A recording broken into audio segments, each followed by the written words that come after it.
Hello students, कैसे हैं आप सब। तो हम कर रहे हैं exercise 4.1 of class 10th class. हम एक्सरसाइज 4.1 पे फोकस कर रहे हैं, ठीक है। और उसमें भी क्वेश्चन नंबर 2, जहां पे हम ये देख रहे हैं कि क्वाड्रेटिक इक्वेशन किस तरीके से फॉर्म करी जाती है। जैसे हियर इन दिस क्वेश्चन क्या बोला हुआ है, represent the following situations in the form of quadratic equations. We need not to solve that equations, but we have to present this data in the form of quadratic equation। तो हमें ये quadratic equation में बस change करना है। जैसे यहाँ पे लिखा हुआ है area of rectangular plot is 528 metre square, ठीक है। तो एरिया है किसका है, रेक्टेंगल का है, राइट। और रेक्टेंगल का एरिया क्या होता है, length multiply breadth, right, yes. तो यहाँ पे क्या गिवन है, the length of the plot is 1 more than twice the breadth. So let us assume breadth of that rectangle be x meter। तो लेंथ कितनी हो जाएगी, length according to the given equation situation it becomes 2x plus 1, 1 more than twice its breadth।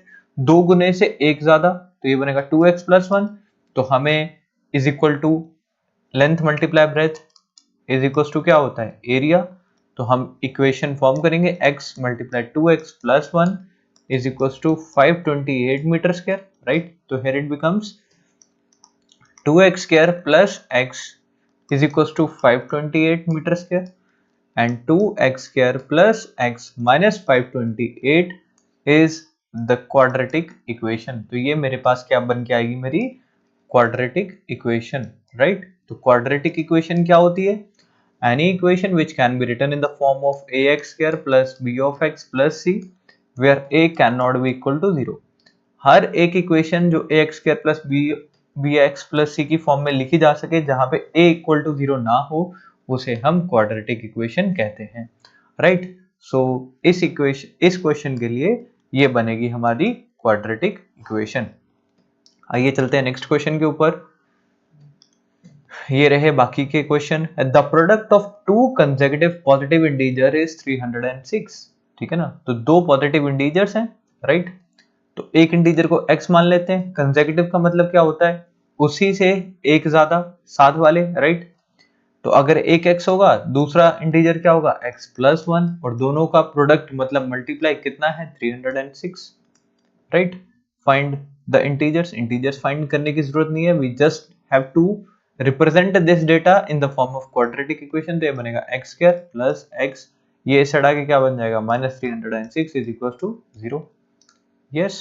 तो ये हमारी quadratic equation form होगी। Next is Rohan's mother is 26 year older than him, ठीक है ना। तो यहाँ पे रोहन को x मान लीजिए, right. This become Rohan and his mother become x plus 26, right। the product of their ages 3 years from now will be 316। तो अभी ये तो प्रेजेंट की सिचुएशन है, राइट। प्रेजेंट में रोहन इतने का है और रोहन की मदर इतने की है, but after 3 years they will be, both of them would be, the product of their ages would be 360। तो 3 years के बाद रोहन की एज कितनी हो जाएगी, x plus 3, राइट। और रोहन की मदर की एज कितनी हो जाएगी, x प्लस 26 प्लस 3, और दोनों की एजेस का प्रोडक्ट कितना गिवन है मेरे पास, 360, राइट। तो इस तरीके से ये बनी इक्वेशन। अब हम इसे सॉल्व करेंगे, इट बिकम्स x प्लस 3, ठीक है। मैं लास्ट क्वेश्चन जो है वो इरेज कर देता हूं ताकि हमारे पास स्पेस जो है वो ज्यादा अच्छा बन जाए, ठीक है। तो x प्लस 3,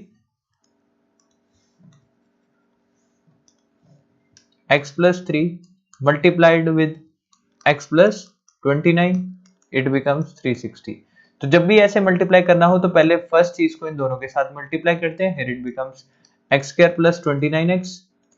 नेक्स्ट फिर ये 3 को इन दोनों के साथ मल्टीप्लाई किया जाता है, that becomes 3x plus 3 9 the 27, 3 to the 87 बनेगा, ये is equals to 360। अब यहाँ पे ये प्लस करेंगे हम दोनों को, तो क्या बनेगा, x square plus 32 of x plus 87 minus 360 is equals to 0। So x square plus 32 of x minus ये कितना बनेगा मेरे पास 3 यहाँ पे आएगा 5 15, तो यहाँ पे आएगा 7 2 73 इज इक्वल टू 0, राइट। तो इस तरीके से हम ये क्वेश्चन को इक्वेशन में फॉर्म कर सकते हैं, right. So this become the equation of the third question that we have done, right. तो आइए चलते हैं नेक्स्ट क्वेश्चन के ऊपर, that a train travel a certain distance at 480 kilometre, right. तो एक ट्रेन है जिसको 480 किलोमीटर ट्रेवल करना है, राइट।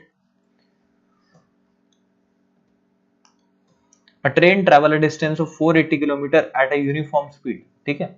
तो 480 किलोमीटर यूनिफॉर्म स्पीड से ट्रेवल करना है। लेट से वो यूनिफॉर्म स्पीड जो है वो, let us assume that the uniform speed is x kilometre per hour. If the speed had been 8 kilometre less, ठीक है, तो अगर स्पीड जो है वो 8 किलोमीटर कम होती, then it would take 3 hours more to cover, तो इसकी वजह से 3 आवर्स ज्यादा लगते, राइट।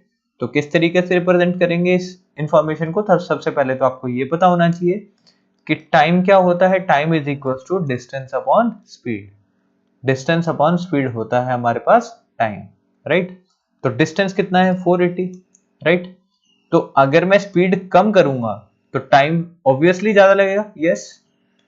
तो मैंने स्पीड कम करी, ठीक है, और ये है ज्यादा टाइम।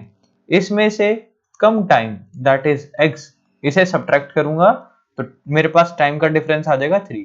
अब ये देखिए, this is what, this is distance and this is speed. Distance upon speed is time, पर ये ज्यादा समय लगेगा क्योंकि यहाँ पे स्पीड कम है। यहाँ पे स्पीड ज्यादा है तो टाइम जो है ऑब्वियसली थोड़ा सा कम लगेगा कंपैरेटिवली। तो दोनों के बीच का डिफरेंस कितना गिवन है 3। अब हम इस इक्वेशन को कैसे सॉल्व करेंगे, आइए देखते हैं। सबसे पहले हमें डिनोमिनेटर एक दूसरे के साथ मल्टीप्लाई करने पड़ते हैं। ऊपर cross multiply, that is 480 multiply by x minus इस 480 की मल्टीप्लाई इससे, that is 480 multiply x minus 8। नीचे इन दोनों की multiply, that is x minus 8 multiply with x is equal to 3। तो अब मल्टीप्लाई करेंगे तो ये क्या बनेगा, 480x minus 480x minus minus क्या हो जाएंगे प्लस, 8 8 टाइम्स 64, 8 4 32, ये बनेगा 3840, ठीक है। डिवाइडेड बाय, ये दोनों मल्टीप्लाई होंगे तो क्या बनेंगे, X square minus of 8x is equal to 3, right. तो 480 480 तो कैंसिल हो गए, राइट, कैंसिल आउट हो गए। ये क्या बना मेरे पास 3840, ये इस साइड आके मल्टीप्लाई हो जाएगा, क्या बनेगा 3 multiply X square minus of 8x, ठीक है। तो ये फाइनली क्या बनेगा 3840 is equal to 3x square minus of 24 of x। फिर ये पॉजिटिव है, इस साइड आके क्या हो जाएगा negative, 3x square minus 24 of x minus के 3840, ठीक है। अब हम ये देखेंगे कि क्या पूरी इक्वेशन किसी एक कॉमन फैक्टर के साथ कट रही है, यस। तो उसी कॉमन फैक्टर के साथ डिवाइड कर देंगे, जैसे डिवाइड बाय 3, तो ये क्या बनेगा X square minus of 8x minus 3 1 times 3 3 to the 6 3 8 the 24 0। So ये मेरी फाइनल क्वाड्रेटिक इक्वेशन बन गई, right. This is my quadratic equation. आपको एक चीज याद रखना है कि क्वाड्रेटिक इक्वेशन बनाना तो एक चीज है बट सॉल्व करना इज अनदर पार्ट, राइट। यहाँ पे इस एक्सरसाइज में एक्सरसाइज 4.1 आपको यही सिखाया गया है कि क्वाड्रेटिक इक्वेशन फॉर्म कैसे करनी है। आपके पास जो भी इक्वेशन में डाटा हो, उस डाटा को आपको किस तरीके से इक्वेशन में फॉर्म करना है, that is important. This is first phase of mathematics in doing quadratic equations. Whenever you came to know about how to form equation, thereafter you know कि इसे सॉल्व कैसे करना है, क्योंकि इसके सॉल्व करने के डिफरेंट डिफरेंट मेथड्स है। बाय स्प्लिटिंग कर सकते हैं आप, जो सेकंड चैप्टर में हमने डिस्कस किया था।